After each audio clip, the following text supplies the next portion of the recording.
So, why do we need a lawyer from Chicago? He specializes in criminal negligence. Criminal negligence? Mm-hmm. Death demands responsibility. 6 dead on that plane. Someone has to pay. I flew the plane inverted. That means upside down. You have any idea what that's like?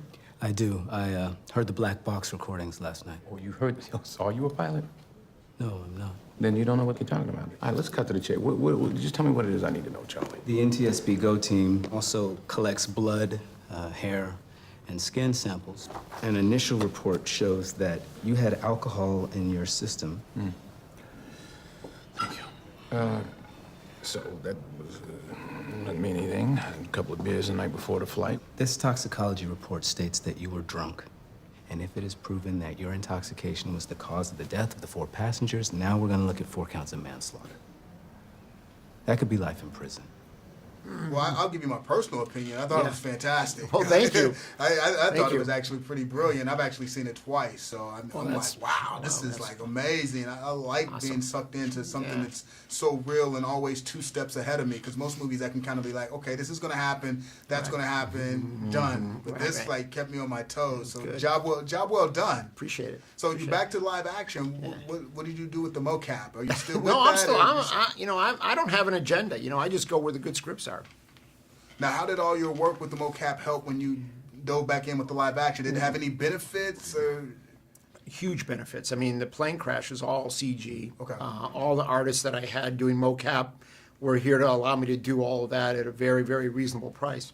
Oh, so it was about the pricing which enabled you to pull this movie off. Exactly. Because it's a tricky subject matter. Was this a difficult sell to say, hey, I want to really make this movie? Because I can't see this being something that the suits would be like, yo, let's jump right on this right away. No, this was a really difficult sell. I mean, it was only because Denzel was doing it and I was doing it, and we were able to do it for a reasonable amount of money, which is like $30 million.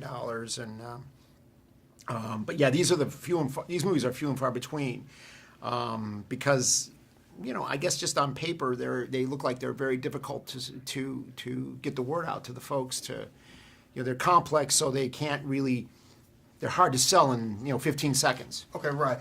What is it about Denzel? Does this movie work without him, and what did he bring to the table to make this movie work? Well, I can't imagine the movie without him. Okay. I mean, I just can't. Well, he's like one of the greatest actors that's ever been, and he brings such gravitas to his performance, and he brings such intensity, and he's so focused and prepared. I mean, I can't say enough about him. I mean, he's the real deal.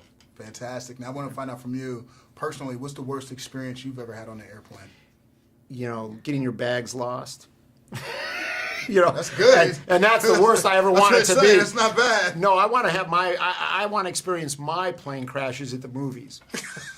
Nah, that's well said. Well, you know what? You've accomplished one thing. That's one of the greatest plane sequences ever. Like, it's better than any disaster movie because it had me sold because it was so realistic. So, appreciate that. Job well done. Thank you. Thank you. Thank No, you. Thank All you. right. Yeah, Appreciate it. Don't forget to click on one of the arrows to see our most commented videos. Now, there might be a lot of people in the African-American community that don't like this character, but they better not act like that person doesn't exist, because like you said, they right there in the house, or they up the block, or they Uncle Boo Boo.